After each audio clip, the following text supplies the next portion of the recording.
Bonjour,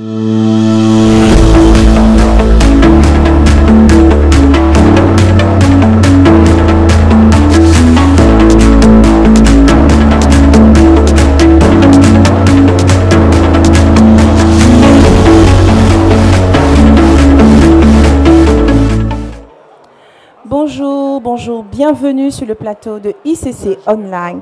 Alors aujourd'hui, nous avons l'honneur et le privilège de recevoir Pasteur Jacques Mbanada. Et donc je vous demande de l'acclamer, acclamons le Seigneur pour l'entrée de Pasteur Jacques sur le plateau de ICC Online. Bonjour Pasteur Jacques. Bonjour. Bienvenue sur notre plateau, voilà, le plateau d'ICC Online. C'est un réel plaisir pour nous de vous recevoir. Nous vous demandons de prendre place, s'il vous plaît. Merci. Ok. Alors, comme nous le savons tous, vous êtes pasteur associé des églises ICC. Et aujourd'hui, c'est un plaisir pour nous de pouvoir vous poser des questions. Je pense que les internautes connectés voudront avoir des éléments de réponse à toutes ces questions, voilà, qui pendant longtemps mijotent à l'intérieur d'eux.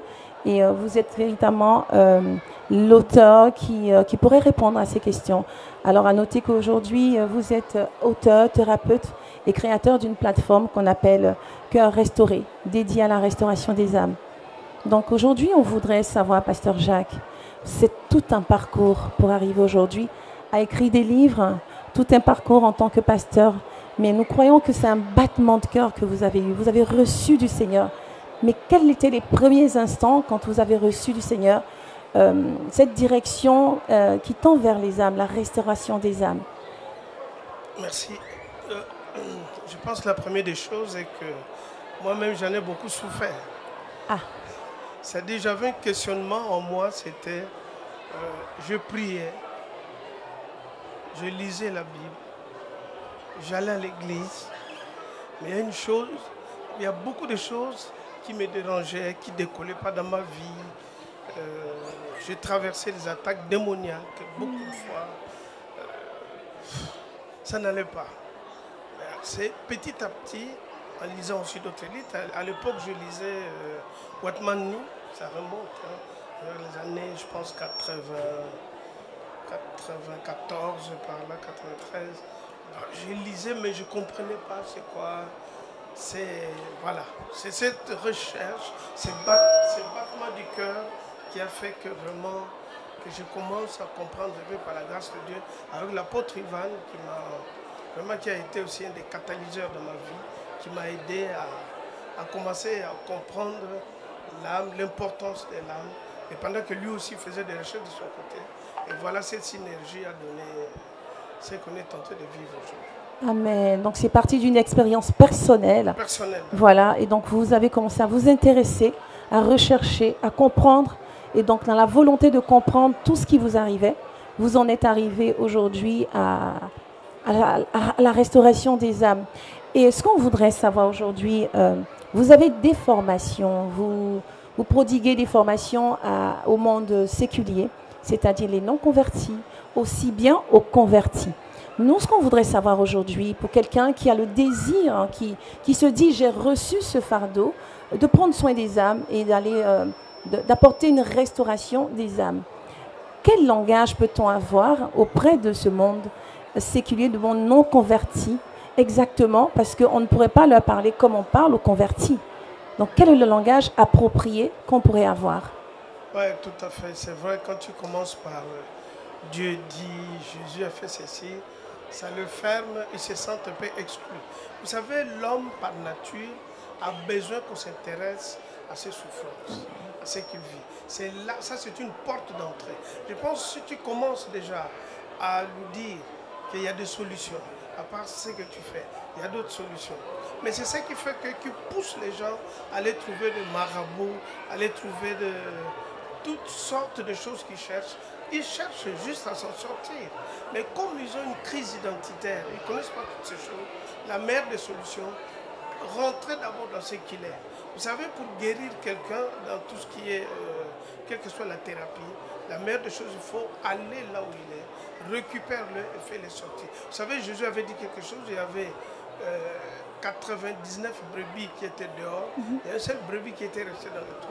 Il s'est déplacé pour aller le chercher.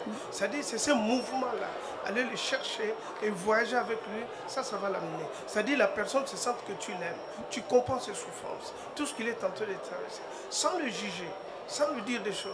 Voilà la clé déjà qui peut l'amour. Amen. Parce que dans ce monde où l'amour n'existe plus, où tout le monde sont dans la solitude, et trouver quelqu'un qui s'intéresse à sa vie, qui demande sa santé, qui demande comment tu vas, qui peut lui dire qu'il y a la lumière là-bas. Tu es dans le terre, mais il y a la lumière. Sans dire déjà dans la religion, dans le ceci.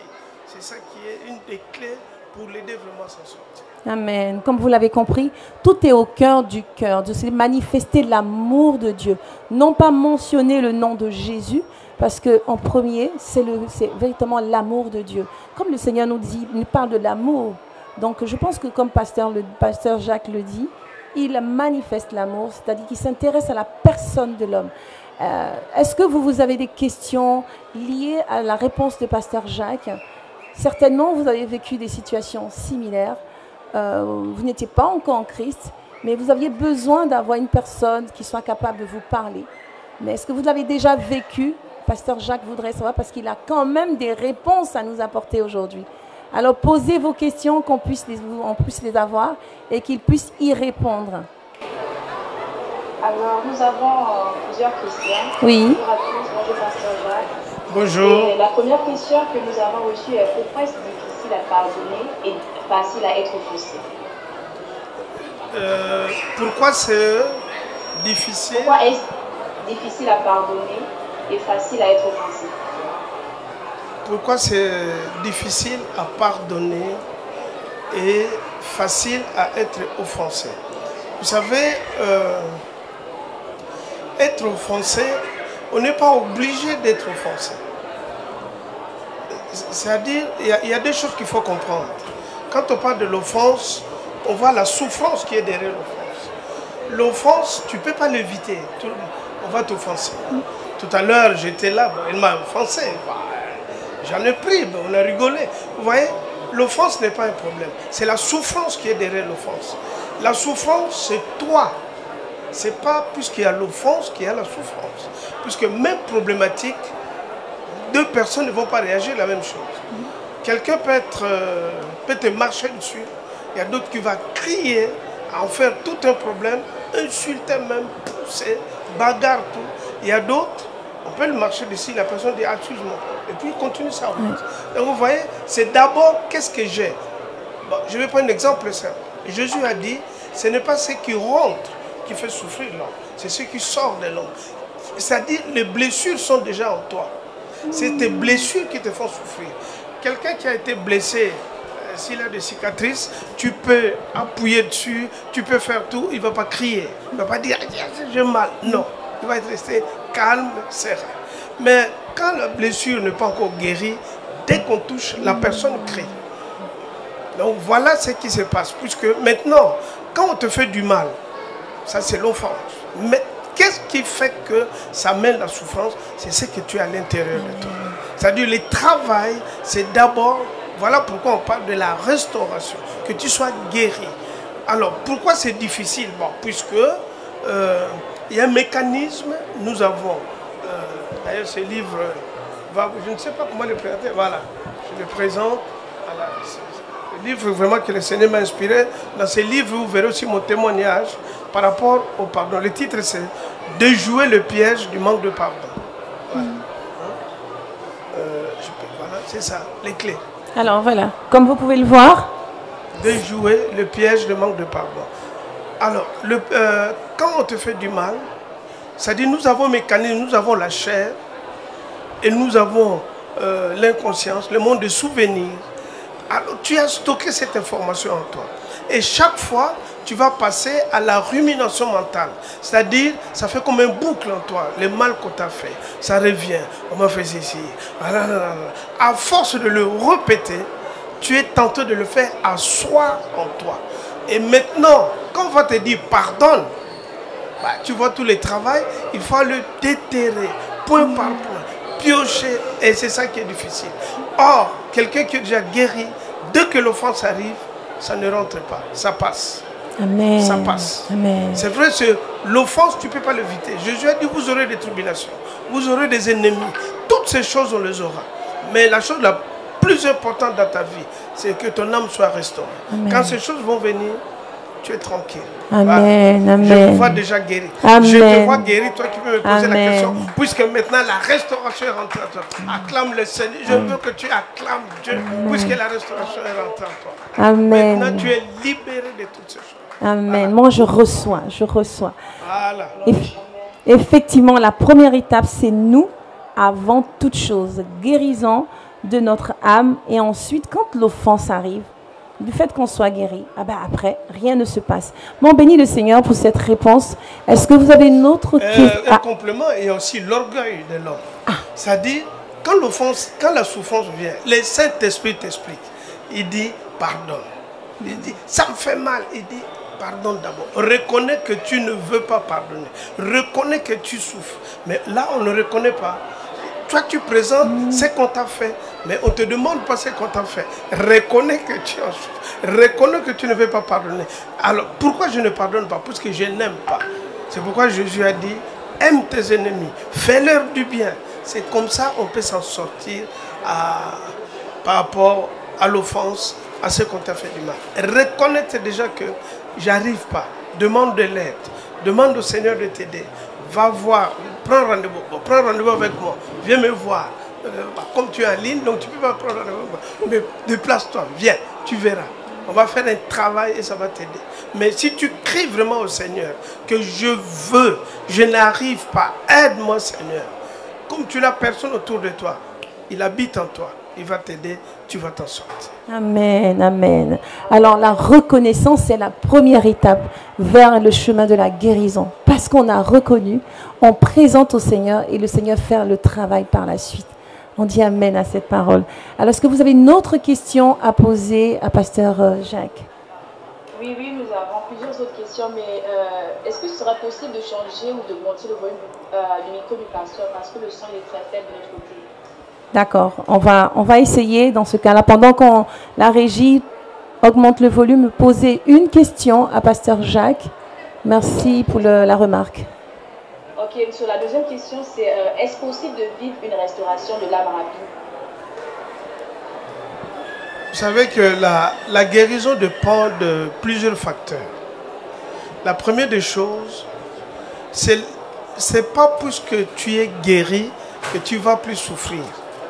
Ça, c'est un. Deuxièmement, la chair et Satan va te rappeler que tu n'es pas guéri. Jésus a dit quelque chose qui est bien. Il dit quand on chasse un esprit, quand il part, il va revenir. Et quand il revient, il trouve la maison, voilà, dans quel état il est. Et que voilà, il n'y a pas de protection, il n'y a pas de sécurité. Il ne va plus rentrer seul, il va prendre du renfort. Voilà. Le problème se pose à beaucoup de personnes. Quand on fait le travail de la restauration, dès qu'il se sent bien, il abandonne. Non, l'ennemi va revenir, puisqu'il va chercher. Puisque derrière chaque blessure, il y a un esprit qui se cache. C'est cet esprit qui va essayer de revenir en te rappelant que tu as été blessé, en te rappelant qu'on t'a fait du mal, en te rappelant que tu as été rejet. Pendant que je parle du rejet, il y a un livre qui vient de sortir qui est très bien aussi sur le rejet. Donc toutes ces choses vont faire que ça va te rappeler. Pourquoi il te rappelle? Pour que tu puisses douter de ta guérison. Donc la guérison, c'est un choix. À partir du moment où je sais que je suis guéri, je reste ferme sur ça. Même si je sens encore la douleur, je sens la frustration, mais je décide, je fais mon choix, que je suis guéri. C'est un choix. Regarde, ce livre parle, je décide de restaurer mon âme. Voilà, c'est un choix de vie. La décision de restaurer totalement mon âme. Voilà. Donc, c'est une décision, c'est un choix de vie, c'est un mode de vie. Je décide de restaurer. Ça ne veut pas dire que le souvenir ne va pas venir. Ça ne veut pas dire que personne ne va encore me faire du mal. Mais la décision que j'ai prise, mon âme est restaurée. Quand la douleur vient, je dis tu ne passes pas, c'est fini. je ne t'écoute pas. Tu fermes tes oreilles. Même la voix du diable te parle. Tu dis, je ferme, je suis guéri. À force de le faire, à force de le dire, la grâce que Dieu nous a donnée, tout ce que tu rejettes ne revient plus en toi. Quand tu ne calcules pas quelque chose, tu ne fais plus attention à la chose. Même quelqu'un, quand il te parle, tu ne les calcules pas, tu fais rien. À force de faire ça, il va baisser la garde et puis il va partir. Ah, je te vois déjà restaurer. Je te vois restaurer. Acclame, je n'attends pas tes acclamations. Mettez des cœurs, mettez des cœurs. Voilà. Aujourd'hui, on est là pour vous. Mettons des cœurs. Vous êtes bénis là où vous êtes. Amen. La grâce est en train d'aller jusque chez toi à la maison. Là, toi qui me regardes, tu es déjà guéri. Amen. Je reçois. Amen. Amen. Amen. Parfait. En tout cas, merci beaucoup, Pasteur Jacques. C'est pas fini. Non, nous n'avons pas fini. Alors, on attend encore des questions. Moi, j'ai une question, Pasteur Jacques. Alors, la question que je me pose, c'est que vous recevez beaucoup d'âmes. Et la question, comment faites-vous? Quelle est la technologie spirituelle que vous utilisez pour vous protéger vous-même contre toutes ces voix, ou du moins ces âmes que vous recevez? Parce que chacun vient avec son fardeau, expliquer sa vie de famille, son histoire. Comment faites-vous? Quelle technologie vous utilisez pour vous protéger, pour parer à cela en fait? Pour ne pas que ça vous touche personnellement. Comment faites-vous aujourd'hui? C'est vrai, Dieu me fait grâce. Je tourne dans beaucoup de pays du monde, que ce soit l'Amérique, l'Asie, l'Afrique, ici en Europe. Il m'arrive de faire 6, 7, 8 entretiens. Mais la première des choses qui me garde, je dirais, c'est la communion du Saint-Esprit. Tout fardeau qui arrive à moi, je remets d'abord au Saint-Esprit. C'est lui qui est le meilleur conseiller. Mais je ne peux pas... C'est pas moi la réponse. La réponse est Christ. Il a dit, venez à moi, vous tous qui êtes chargés, fatigués. Moi, je deviens comme un intercesseur qui se met au milieu entre Christ et la personne. Maintenant, ce que la personne est en train de dire, vous savez, les rayons peuvent être traversés. Là, nous sommes dans le studio. Voilà, il y a des rayons qui nous traversent. Mais on ne sent rien. Les rayons nous traversent. Pourquoi? Puisqu'on ne s'intéresse pas à ces rayons. Amen. Ce n'est pas notre problème, les rayons. Nous, on veut diffuser l'émission. Les problèmes que tu m'amènes, je ne peux pas les transporter. Voilà pourquoi je ne le prends pas moi. Je le donne au Saint-Esprit, qui habite en moi, qui habite en toi aussi. Et ça, c'est le plus grand secret. De ne jamais prendre soin sur toi. Sinon, tu vas t'écrouler. Tu ne peux pas. Donc, je remets au Saint-Esprit. Jésus aime ça. Il dit, venez à moi. Oui, je l'amène. Et moi, je me remets aussi au Saint-Esprit qui m'aide à renouveler entre deux entretiens. J'ai toujours mon petit temps de pause où je me restaure. Hein? Tu vois, quand tu parles beaucoup, tu dois boire de l'eau, tu dois te lever un peu, aller manger un petit casse-croûte, tu reviens. Moi aussi, c'est pareil. Ça dit spirituellement, je me déconnecte, je me connecte au Saint-Esprit. Il dit, il renouvelle nos forces. Ça dit, il me renouvelle, il renouvelle mes pensées et je me dispose à accueillir la personne sans me référer à ce que j'ai entendu. C'est vraiment, c'est une technique très puissante. Amen. À laisser le Saint-Esprit prendre toujours la direction. J'ai entendu, d'ailleurs, beaucoup de personnes, quand je les croise, un pays du monde, quand il me voit, il dit, pasteur, tu te souviens à l'époque, quand tu es passé, je dis, je ne me souviens pas. Et la personne est choquée, me dit, mais comment tu ne te souviens pas? Je dis, je ne me souviens pas. Ce n'est pas que je fais exprès, comme tu m'écoutes, tu as compris. Je ne me souviens pas de tes problèmes. Parce que c'est deux problèmes que tu as donnés au Saint-Esprit, tu ne m'as pas donné. Si je commence à me souvenir de tous les problèmes que j'ai, le ministère, j'arrête. Puisque c'est plus fort que moi. Ça va m'écrouler. J'ai une sœur qui est psy, elle a son cabinet, il est venu me voir, il voulait travailler avec moi, qu'on travaille dans le ministère. Il a fait 2 jours et puis il m'a dit non, je ne peux pas. Puisque je ne peux pas écouter les personnes et vivre avec les personnes en même temps. Vous savez, dans le monde de psy, même à l'école, on le dit toujours. C'est-à-dire, tu vas t'installer, tu écoutes et tu pars. Toi et les gens, vous n'avez pas de relation. Mais nous, à l'église, c'est nos frères et sœurs. C'est nos parents, c'est nos enfants. C'est-à-dire, tu connais tout le problématique, mais en même temps, tu vis avec eux sans les juger, sans les considérer. C'est ça le travail à faire. Beaucoup de gens tombent dans des scandales puisqu'ils gardent le problème des gens. Non. Ce n'est pas mes problèmes. Moi, j'ai mes problèmes. Je règle avec le Saint-Esprit. Amen. Donc, chacun ses problèmes. Donc, c'est le Saint-Esprit qui vient parer à tout. C'est le Saint-Esprit. Avant, je dis amen à cette parole parce que je pensais qu'il y avait une autre technologie, mais véritablement, c'est toujours le même Saint-Esprit qui opère au travers de nous. Autant il nous a positionnés, autant c'est lui qui porte, comme il a dit dans sa parole. Il vous enseignera Toutes choses à l'heure même, ce que vous devriez dire. Voilà. Amen. Amen. On peut acclamer le Seigneur pour cette parole. Amen. Nous avons quelques questions s'il y a toujours du temps. Le pasteur Jacques. Alors, on aurait bien voulu, mais ça y est, nous arrivons à la fin de cette interview. Une question. Dernière question. Là. Bon, la dernière. Pasteur Jacques prendra la dernière. Il y a une question sur comment se procurer les livres du pasteur Jacques. C'est vrai, on a plusieurs questions concernant les blessures, mais s'il fallait sélectionner, on veut aussi savoir comment est-ce que se procurer les livres du pasteur Jacques. Ça, c'est un livre très bien. Les guides pratiques de la guérison de l'âme. Ça, c'est les guides pratiques. Nous avons les blessures de l'âme et le temps. Ça vous amène à comprendre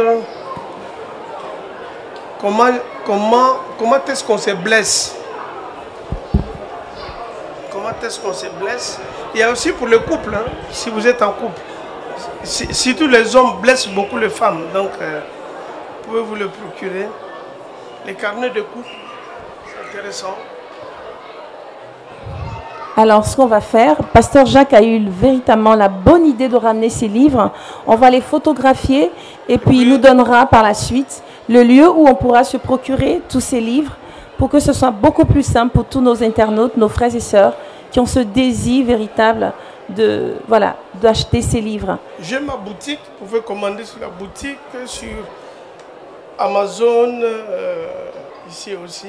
Voilà, comme il dit, sur Amazon, nous avons la possibilité d'acheter ces livres. Aussi bien pour ceux qui sont en présentiel en Ile-de-France, vous pouvez venir à la librairie au sein même du site de la Cité Royale. Vous pourrez vous procurer ces livres, voilà, tout ce qui a été présenté. On prendra le plaisir, en tout cas, de vous photographier le tout et vous aurez tous les livres, voilà, et vous ferez votre choix. Il reste combien de minutes? Ça y est, nous arrivons au terme de notre interview, Pasteur Jacques. Et ça a été un réel plaisir pour nous. Nous avons été bénis par toutes ces paroles qui ont été prodiguées, qui ont été données, édifiées. Et nous croyons véritablement que ce moment pourra se renouveler. Nous le croyons très prochainement. Vous serez invités sur notre plateau.